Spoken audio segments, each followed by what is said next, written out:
ओम नमो भगवते वासुदेवाय। आज हम श्री गर्ग संहिता के विश्वजीत खंड का 26वां अध्याय सुनेंगे। इसमें हम सुनेंगे किम पुरुष वर्ष के रंगवल्लीपुर में किम पुरुषों द्वारा हरिचंद्र का गान, वहां के राजाओं द्वारा भेंट पाकर यादव सेना का आगे जाना, मार्ग में अजगर रूपधारी शाप भ्रष्ट गंधर्व का उद्धार, वसंत तिलकापुरी में राजा श्रृंगा तिलक को पराजित करके प्रद्युम्न का हारी वर्ष के लिए प्रस्थान। ताइए शुरू करते हैं। श्री नारद जी कहते हैं, राजन तदंतर प्रद्युम्न दिव्य वृक्षों और दिव्य लताओं से व्याप्त तथा सहस्त्र दल कमलों से अलंकृत सरोवरों द्वारा सुशोभित दूसरे दूसरे देशों की ओर गए।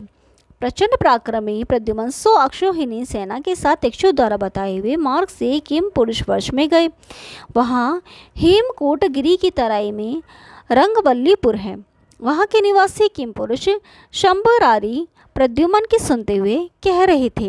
किम पुरुष बोले, अहो, पुरियों में श्रेष्ठ मथुरापुरी अत्यंत धन्य है, जिसमें साक्षात परमेश्वर हरि ने अवतार लिया है। अहो, युद्धकुल सदा ही परम धन्य है, जिसमें समस्त ब्रह्मांड के पालक श्री हरि का प्रादुर्भाव हुआ है। सूर्यपुत्र वसुदेव का वह निवास मंदिर भी धन्य है, जिसे गोलोकनाथ ने अपनी उपस्थिति से अत्यंत मनोहर बना दिया है। देवताओं के लिए भी परम दुर्लभ वह माथुर मंडल धन्य है, जहाँ माधव विचरते हैं। वह मनोहर महावन ध्यानाति धन्य है, जहाँ शिशु रूपधारी श्री हरि अपने जन्म स्थान को छोड़कर गए। वहाँ जहाँ शिशु बलराम के साथ श्री कृष्ण विचरे हैं और उनके दूध मुहे बालक रूप का माता यशोदा ने सुंदर ढंग से लालन पालन किया है। परात्पर परमात्मा श्री कृष्ण के चरणाबिंदु के पावन पराग से विराजित श्री वृंदावन अत्यंत पुण्यतम तीर्थ है, जहाँ गोप बालों और बलराम जी के साथ गौवे चराते हुए साक्षात श्री हरि विचरते हैं। जिस वृंदावन में भगवान श्री कृष्ण ब्रज सुंदरियों के साथ दान लीला, मान लीला और रास लीला करते हुए विचरे हैं, उसके भी पवित्र यश का तीनों लोकों के लोक गान करते हैं। अहो, वृषभानु नंदिनी लीलावती श्री राधा जो अपने गोलोकधाम में शोभा पाती है, परम धन्य है, जिन्होंने भ्रमरों के गुंजारव से व्याप्त कालिंदी तटवर्ती वन में श्री कृष्ण के साथ विहार किया है। अहो, कालिंद नंदिनी यमुना भी परम धन्य है, जो भगवान श्री कृष्ण के बाएं कंधे से प्रकट हुई है। उनके तट पर भ्रमरों की ध्वनि से व्याप्त जो वंशी वट है, उसकी तथा उसके निकटवर्ती यमुनाचल के स्पर्श से मनुष्य कृतार्थ हो जाता है, जिसका प्रादुर्भाव भगवान श्री कृष्ण के वक्षस्थल से हुआ है तथा जिसके दर्शन से पुनर्जन्म नहीं होता। वह उत्कृष्ट गिरीन्द्र राज गोवर्धन ब्रजमंडल में विराजमान है। अहो, वैकुंठ लीला की अधिकारिणी कुश स्थली नाम वाली मनोहरपुरी धनाति धन्य है, जो आकाश में विधुन मंडल से मेघमाला की भांति भूतल पर यादव मंडली से विराजमान है। उस कुश स्थली में ही साक्षात परम पुरुष परमेश्वर चतुर्व्यूह रूप धारण करके अत्यंत शोभा पा रहे हैं, जिन्होंने राजा उग्रसेन को राजाधिराज की पदवी दे दी। उन श्री कृष्ण हरि को बारंबार नमस्कार है। उन बुद्धिमान राजा उग्रसेन से प्रेरित हो महान वीर मकर ध्वज प्रद्युम्न संपूर्ण जगत पर विजय पाने के लिए निकले हैं, जिनका दुर्लभ दर्शन पाकर आज हम लोग सब और से कृतार्थ हो जाएंगे। श्री नारद जी कहते हैं, राजन, इस प्रकार उज्ज्वल यशोवर्धक चरित्रों द्वारा श्री हरि ने निर्मल त्रिलोक को उसी प्रकार और भी निर्मल बना दिया, जैसे पूर्ण चंद्रमा की किरणों से मिलकर ऊंची उठती हुई चमकीली तरंगों द्वारा स्वर्गीय गजराज ऐरावत क्षीर सिंधु के दुग्ध को और भी उज्ज्वल बना देता है। नरेश्वर, इस प्रकार शंभरारी प्रद्युम्न ने अपने निर्मल यश का गान सुनकर अत्यंत हर्ष से रोमांचित शरीर होकर उन किम पुरुषों का केयूर हार, नवरत्न, मनोहर किरीट, मणिमय कुंडल और कंगल आदि बहुत धन दिया। रंगवल्लीपुर के स्वामी चंद्रवंशी राजा सुबाहु ने नमस्कार करके महात्मा प्रद्युम्न को बलि भेंट अर्पित की। उन पर प्रसन्न होकर महामना मीन केतन भगवान प्रद्युम्न ने उन्हें दिव्य चूड़ामणि देकर इस प्रकार पूछा। श्री प्रद्युम्न बोले, राजन सुबाहु, इस नगर का रंगवल्लीपुर नाम किसने रखा है? यह नाम तो मैं पहल आपके ही मुंह से सुन रहा हूँ, अतः इस विषय में आप सब कुछ मुझे बताइए। सुबाहु ने कहा, राजन, पूर्व काल में देवताओं और असुरों से ने मिलकर क्षीर सागर का मंथन किया। उसमें 14 रत्न निकले। फिर उस सागर के से अमृतपूर्ण मनोहर कलश निकला। उस कलश को साक्षात कमल नयन श्री हरि ने दोनों नेत्रों से देखा। उनके नेत्रों से हर्ष के आंसू की एक बूंद उस कलश में गिर पड़ी। उससे एक वृक्ष उत्पन्न हुआ जिसे तुलसी कहते हैं। भगवान विष्णु ने उस वृक्ष का नाम रखा रंगवल्ली। उन्होंने किम पुरुष वर्ष के हेमकूट पर्वत की उपत्यका में भूमि पर उस रंगवल्ली की स्थापना की, अतः वह रंगवल्ली नामक महान वृक्ष सदा वहीं विराजता है। उसी वृक्ष के नाम पर यह नगर रंगवल्लीपुर नाम से प्रसिद्ध हुआ। यहाँ प्रतिदिन राम पूजक महात्मा हनुमान जी संगीत कुशल आस्तिक किशेन के साथ दर्शन के लिए आया करते हैं। श्री नारद जी कहते हैं, राजन, यह सुनकर प्रद्युम्न जी ने मनोहारिणी रंगवल्ली जी का दर्शन किया और उसकी परिक्रमा करके वे अन्य देशों को गए। हेमकूट की तलहटी में एक बड़ा भयंकर वन प्राप्त हुआ जो झिल्लियों की झनकार से युक्त और सिंह तथा चीतों के दहाड़ने की आवाज़ से व्याप्त था।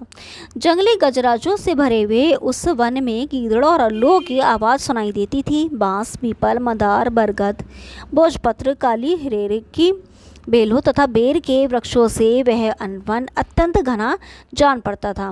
उस वन से एक अजगर सांप निकला जो 10 योजन लंबा था। वह बारंबार फुफकारता हुआ झुंड के झुंड हाथियों को निगलने लगा। मिथिलेश्वर उस समय सेना में हाहाकार मच गया। उसके प्रचंड विष से मिली हुई वायु से विभिन्न दिशाओं की सारी वस्तुएं भस्म हो जाती थीं। तब भानु, सुभानु, स्वभानु, प्रभानु, भानुमान, चंद्रभानु, बृहदभानु, अतिभानु, श्रीभानु और प्रतिभान सत्यभामा के इन 10 पुत्रों ने तीखे बाणों से उस भयंकर एवं मनमत्त सर्प को बींधना आरंभ किया। बाणों से सारे अंग छिन्न भिन्न हो जाने के कारण वह पृथ्वी पर गिर पड़ा। बाणों से सारे अंग छिन्न भिन्न हो जाने के कारण वह पृथ्वी पर गिर पड़ा और सर्प का रूप छोड़कर एक तेजस्वी एवं दीप्तिमान गंधर्व हो गया। उसने समस्त श्री कृष्ण पुत्रों को नमस्कार किया। देवता फूल बरसाने लगे और वह समस्त दिग्मंडल को उद्भासित करता हुआ विमान के द्वारा स्वर्गलोक को चला गया। बहुलाश ने पूछा, मुने, ये गंधर्व कौन था और पहले के किस पाप से सर्प हुआ था, यह बताइए, क्योंकि आप भूत, वर्तमान और भविष्य की बातें जानने वालों में सर्वश्रेष्ठ हैं।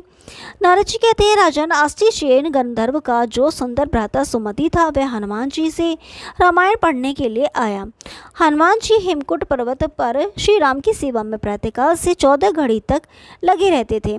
वे लक्ष्मण सहित जानकी पति श्री रामचंद्र जी का ध्यान कर रहे थे। इसी समय उसने सांप की भांति फुकार करके हनुमान जी का ध्यान भंग कर दिया। तब वनराज राम महावीर हनुमान जी ने कुपित होकर सुमति को शाप दे दिया, दुर्मते, दुर्बुद्धे, तू सर्प हो जा। सुमति ने उसी समय उनके चरणों में प्रणाम करके हाथ जोड़कर कहा, देव, आप अपने शरण में आए हुए मुझ दीन की रक्षा कीजिए। तब प्रसन्न होकर धर्मज्ञ भगवान हनुमान ने सुमति से कहा, द्वापर के अंत में भगवान श्री कृष्ण के पुत्रों के धनुष से छूटे हुए तीखे बाणों द्वारा जब तुम्हारा शरीर विदीर्ण हो जाएगा तब तुम अपने गंधर्व शरीर को प्राप्त कर लोगे, इसमें संशय नहीं है। विधिराज, वही सुमति नामक गंधर्व शाप से मुक्त हुआ। सत्पुरुषों का शाप भी वरदान की तुल्य है, फिर उनका वरदान मोक्ष देने वाला हो जाए, इसकी ये तो कहना ही क्या है।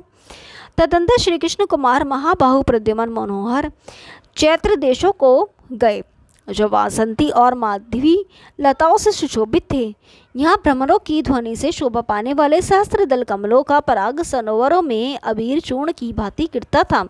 रास्ते में इलायची और लौंग की लताएं लहरा रही थीं जो सैनिकों के पांवों से कुचलकर दूर में मिल जाती थीं। झुंड के झुंड भ्रमर हाथियों की कर्णतालों से ताड़ित हो आसपास मंडराते हुए शोभा पाते थे।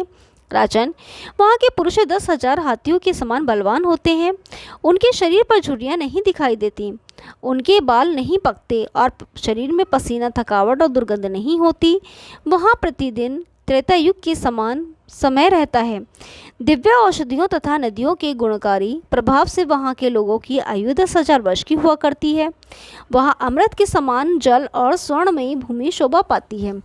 उस भूमि से मोती, मूंगे, वैदुर्य आदि रत्नों की उत्पत्ति होती है। वहाँ की मदमत रमणियाँ बड़ी सुंदरी और अक्षय यौवन से विभूषित होती हैं। वे वहाँ के वनों में दूर से ऐसी चमकती हैं जैसे बादलों में बिजलियाँ।